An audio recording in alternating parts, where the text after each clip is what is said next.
Nagdangat na sa 62 ka mga barangay sa Iloilo City ang mayara sang clustering of cases sa dengue. Ini ang base sa report sang Iloilo City Health Office as of August 30, 2024.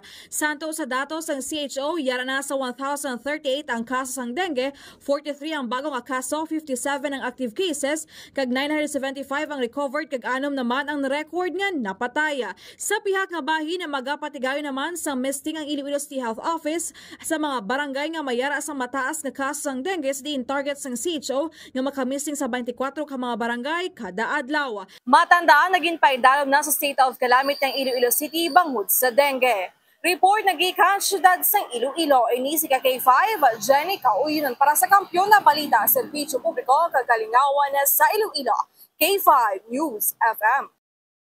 Ang ining balita ang ginadulong sa inyo sang DTX Coffee Mix. Himo sa natural nga sangka pareho sang amarkuso, chia seeds, sugared cane extract powder. DTX Coffee Mix. Nakakapi ka na, naka-detox ka pa. DTX Coffee Mix. Mabakal sa mga butika.